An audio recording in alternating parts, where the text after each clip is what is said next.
So yes, hello ladies and gentlemen, welcome back to a new series of albums recall. Yes, it's another series. I'm finally back. It's been 6 months since the last series finished. Season 3 finished back in March. You know, with the whole coronavirus and shit like that. Yeah. So yeah, I had to, I had a lot of problems. I had to stop it for a while. I was off as well. But yeah, anyway, forget all that. Corona ain't gonna stop nothing anyway. We're back anyway, back with a new season 4. But how you guys doing anyway? How do you guys like my new background? How do you like guys liking this? Yeah, pictures of artists, UK and American artists as well. I'm trying to spice things up a bit, try to make my background look more presentable, more stylish. And I do albums recall, but it's good to have some representation of some UK artists, UK grandma artists such as Skepta, Kano, and then obviously I've got Notorious B.I.G., one of the greatest rappers of all time. So, but I will be getting more on the wall as well. So we've got 3 of them on my watch. In the next couple of weeks, you'll be seeing more on display anyway. But yes, let me get into this then. So today, for the start of the new season with a classic album, well, of course, albums are called classic albums, hip hop albums. So let's get into this. So this one here,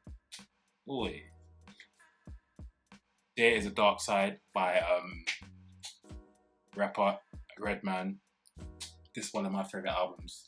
So yeah, I'm gonna get into this, get onto the background of the album,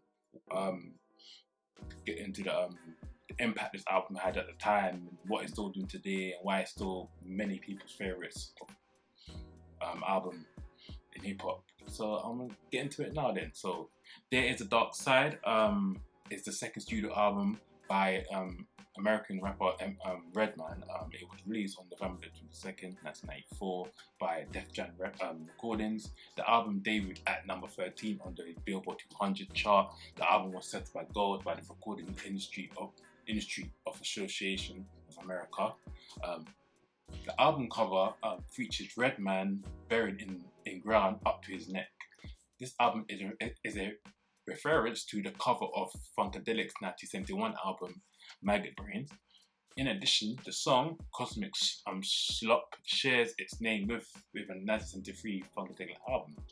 That's a fun fact right there, you guys, you never know. So you can look up and do research on that as well. There's 2 singles from the album. Rockefeller, that was the first single that was released on September 29th, 1994.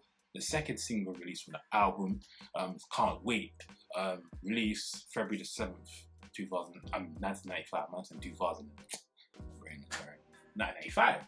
So yeah, this is one of my favorite albums anyway. Bang is one of my favorite albums. It's 3 classic Redman albums that I like, but this is one of my favorites. I say it's 3 of them, it's classics. We all know the other 2 as well. I'm not gonna get into them. You know what I'm talking about. I ain't gonna say it. I need to say it. But yeah, so my favorite album. Redman's one of the best lyricists of all time. So lyrical talent, man. The way he put words together. And Eminem has called him as being his favorite artist of all time as well. He said that he phoned in while Redman was having an interview. Said, "Yeah, I fuck with your shit. You're one of my influences, man. You're my favorite of all time." Eminem even said that. So yeah, Eminem is one of the greatest rappers of the world. To say that Redman inspired him, influenced him. It's got to say a lot about Redman, But yeah, the album was released November the 22nd, 1994. It was recorded between March 1993 and August 1994. The album is 68 minutes and 30 seconds long. The label that the album was distributed from is Def Jam Recordings. The producers for the album, Eric Sermon is the executive producer, and Reggie Noble, obviously that's Redman, is the producer of the album. He produces the album as well as Eric Sermon as well. But he produced most of the tracks of the album. A lot of people think it was Eric Sermon, but it was actually Redman who produced the album. He's more Eric Sermon is the executive producer, but he produced a lot of stuff from Redman. You know history. Those who worked there for a long time, they've got a long history working with each other. In 2010.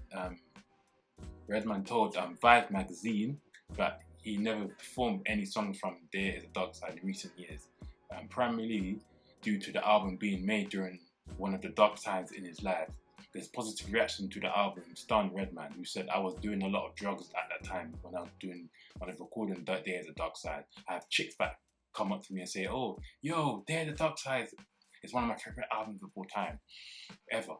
And Redman replied, I would say, I swear I have not played Day of the Darkside since I did it. Seriously, I was lost. I was so fucked up during this time.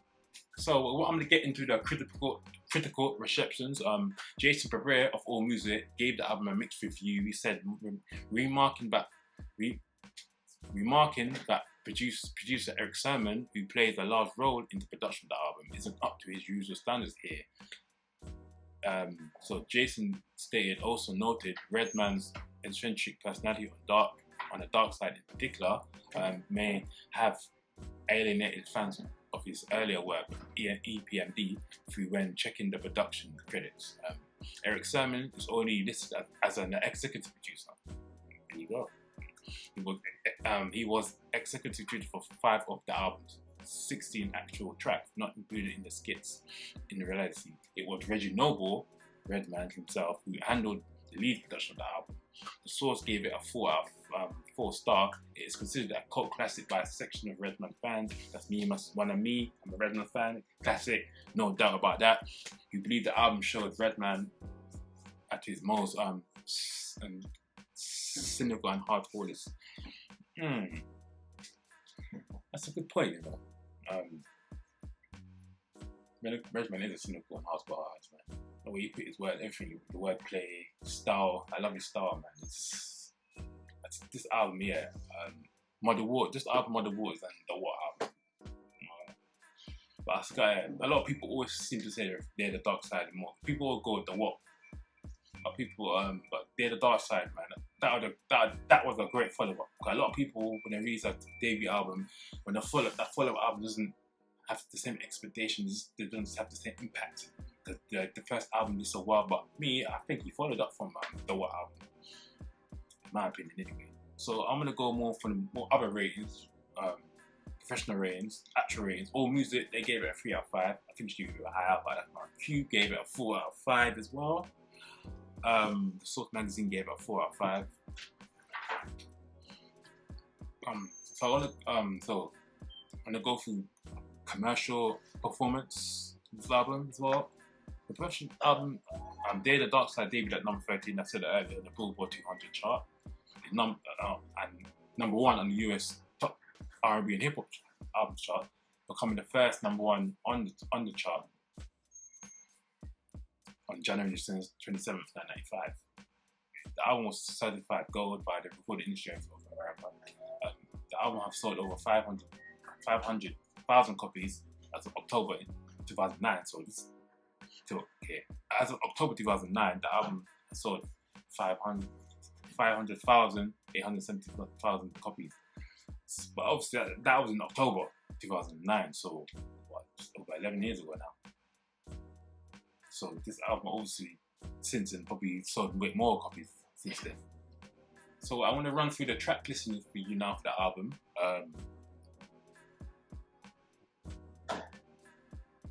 Redman basically, he produced the whole album. I'll run through them now. Number 1, Dr. Travis. Bobby Hit This. That's my favorite. That's my favorite song on Day of the Darkside. Bobby Hit This. That song gets played regularly. 3, Journey Through the Dark Side. 4, The Journey. 5, A Millions at One by the Spot. 6, Neurotic. Number 7, Buddha Session. Number 8, Cosmic Slope featuring Eric Sermon and Keith Murray. Number 9, Rockefeller. That's a skit actually. Yeah, so I think that's a skit. The skit is 25 seconds long. The skit, and yeah, actually, then number 10 is Rockefeller. That's the song. Number 11, Green Island. 12, basically.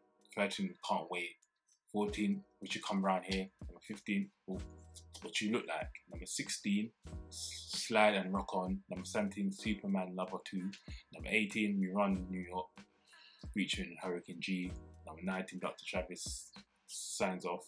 Number 20, finally, Tonight's Night Remix. So yeah, that's 20 songs altogether on the album as well. This is one of my favorite Redman's album.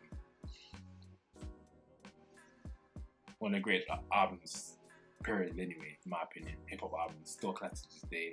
The album cover to me is one of the most iconic album covers. I mean, Redman was also confident in what he did as well. He was do things out of his boundaries. He wasn't shy or scared to do everything. His album cover is always different. Like they got the album cover. Got him with his head stuck out the dirt. He's covered. His whole body's covered, and his head stuck out the dirt. Man's like this. You know, I like the album cover. It's hardcore. It's old school. When you look at the album cover, you know it's straight out gutter. Old school, gritty. So yeah, there's the Darkside, Redman, Bad Boy album. Go and check it out. We have never heard that album. You can keep playing that album. So yeah, man, that's it for the first episode of the new season of Albums Recall. Season 4 is finally here. So yes, please like, comment, subscribe, and I'll be out.